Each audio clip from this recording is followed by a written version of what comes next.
Բարոյցես, մեր անկախության 35-րդ տարին է և մեր երկիրը տնտեսապես աշխարհի 110-րդ աղքատ երկիրն է։ Այսօր մեր երկիրը ունի լավարկման և մեծ բարեփոխման կարիք։ Բարեփոխումը մինչև այս մեր երկրի համակարգերը ձևավորվել էին ուրիշ օրակարգերի շուրջ։ Մենք գիտենք, որ առաջի 20 տարին մեր անկախության, 20-28 տարին անվտանգային օրակարգի շուրջ։ Դրանից հետո եկող 7-8 տարին իրար հետ հակասությունների երևի օրակարգի շուրջ, իսկ այդ ընթացքում մենք ունենում էինք մի խնդիր, որը քչերն էին նկատում էին այն մարդիկ, ովքեր զգում էին իրենց վրա։ Դա թուլացող Հայաստանն էր։ Դա Հայաստանն էր, որի բնակչությունը շրջաններից ուղղակի դուրս է գալիս։ Երևանցիները գնում էին Ամերիկայի Միացյալ Նահանգներ, շրջաններից գնում էին Ռուսաստանի Դաշնություն։ Մեր երկրի բնակչությունը կես միլիոն մարդով քչացել է անկախությունից հետո, շարունակում է անկում ապրել։ Այս առաջարկները 5 առաջարկ մենք ունենք, որը ուզում ենք ներկայացնել։ 5 քայլ, որը անելու ենք, որը փոխելու է մեր հայրենիքի կյանքը։ Քայլերը մշակված են տարիների աշխատանքի արդյունքում։ Պետական համակարգում մինչև այս եղած երկրի ղեկավարները երկրի միշտ պետական ապարատի կողմից են նայել տնտեսությանը։ Առաջին ղեկավարը, ով կնայի ձեռնարկատերի հասարակության անդամի կողմից, դա կլինի Սամվել Կարապետյանը, քանի որ անցած ճանապարհը ձեռնարկատերի ճանապարհ է։ Եվ ինչ քայլեր ենք մենք ուզում անենք Հայաստանը փոխելու համար։ Ամենաառաջինը, բոլոր շրջաններով գնալով, մենք տեսնում ենք մեկ հիմնական խնդիր։ Երկրում կա աշխատատեղերի խնդիր։ Երկրում շրջաններում գործ չկա։ Գործը այս պահին ամենապահանջված բանն է Հայաստանի շրջաններում։ Դրա պատճառով մարդիկ մեկնում են արտերկիր, դրա պատճառով մարդիկ թողում են իրենց ընտանիքները այստեղ եւ ունենում են բազմաթիվ հետևանքներ բացասական։ Առաջինը դեմոգրաֆիկ հետևանք, երկրորդը ծայրահեղ աղքատություն շատ շրջաններում։ Այս բոլորի լուծման ճանապարհը մինչև հիմա պետությունը գտել է մի ուղղությամբ։ Հավաքել է բյուջե եւ տվել է ինչ-որ արտոնություններ, ֆինանսական սուբսիդիաներ, ինչ-որ ուղղություններով։ Արդյունքը մենք տեսնում ենք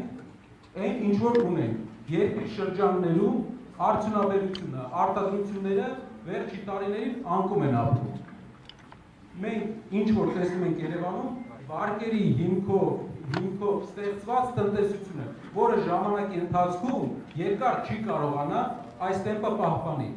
Ինչ ենք մենք առաջարկում։ Առաջի քայլը ստեղծել 300,000 նոր գործի տեղ Հայաստանում։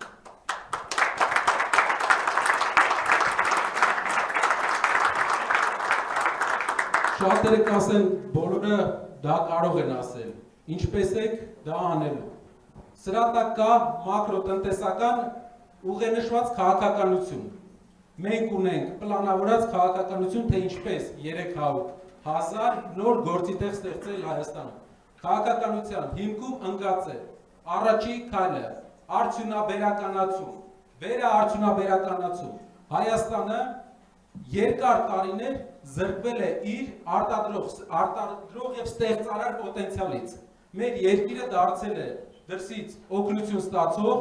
վարկերի հաշվին ապրող եւ ծառայություններով ինչ որ ձև յոլա գնացող երկիր։ Դինամիկ երկիր ունենալու համար մենք պետք է ստեղծարար տնտեսություն ունենանք։ Ստեղծարար տնտեսությունը դա արտադրություններն են եւ ծառայությունների արտահանումն է։ Ինչ ձևով ենք մենք իրականացնելու 300,000 գործի տեղի ստեղծումը։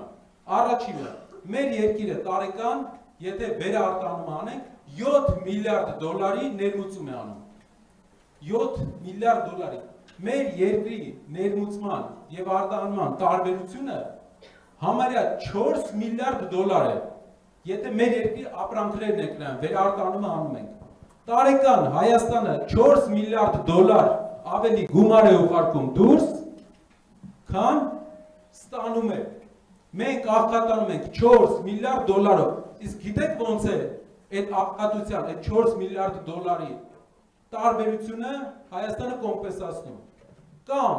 դրսից հայերի փոխանցումներով, կամ պետական պարտքով, այսինքն մենք պարտքով ենք ապրում,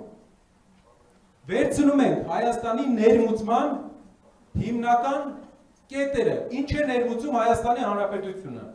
և սկսում ենք պլանավորված քաղաքականություն վարել այդ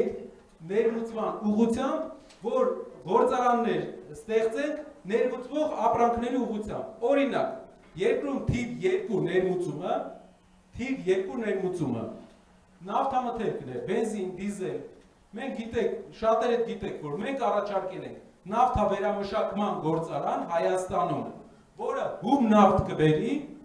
համարյա 2 անգամ, մինչև 2 անգամ էժան գներով, և կվերամշակի մեր երկրում։ Տարեկան կես միլիարդ դոլարի շրջանառություն ունեցող ընկերություն է դա, որպեսզի դուք հասկանաք, Հայաստանում ընդամենը Քաջարյանի պղնձե մոլիբդենայինն է, որը մեր տնտեսության լոկոմոտիվներից մեկն է, այդ մակարդակին։ Մյուս բանը, մեր երկիրը ներմուծում է մեծ քանակությամբ գազ, հիմա կասեք ոնց է գազը ստեղ արտադրելու։ Գազի հետ կապված մենք համարյա կես միլիարդ դոլարի մեր երկիրը գազ է ներմուծում, բայց մենք ունենք հարևան Իրանի Իսլամական Հանրապետություն, ում հետ ունենք մի պայմանագիր, որով Իրանը համաձայնվում է մեզանից գնել էլեկտրականություն և իսկ մեզ տա գազ։ Ինչ ենք անելու մենք։ Մենք վերցնելու ենք գազը Իրանի Իսլամական Հանրապետությունից, այստեղ մեր ջերմաէլեկտրակայաններ ենք ստեղծելու, որը հրազդանում ունենք, որը կստեղծենք նաև սահմանին Իրանի հետ։ Իրանը այդ տեխնոլոգիաներին չի կարողանում ունենա մուտք, քանի որ գտնվում է սահմանափակումների տակ։ Հայաստանը ունի մուտք։ Այդ տեխնոլոգիաներով, ջերմաէլեկտրակայաններով մենք կստեղծենք Իրանի սահմանին գազ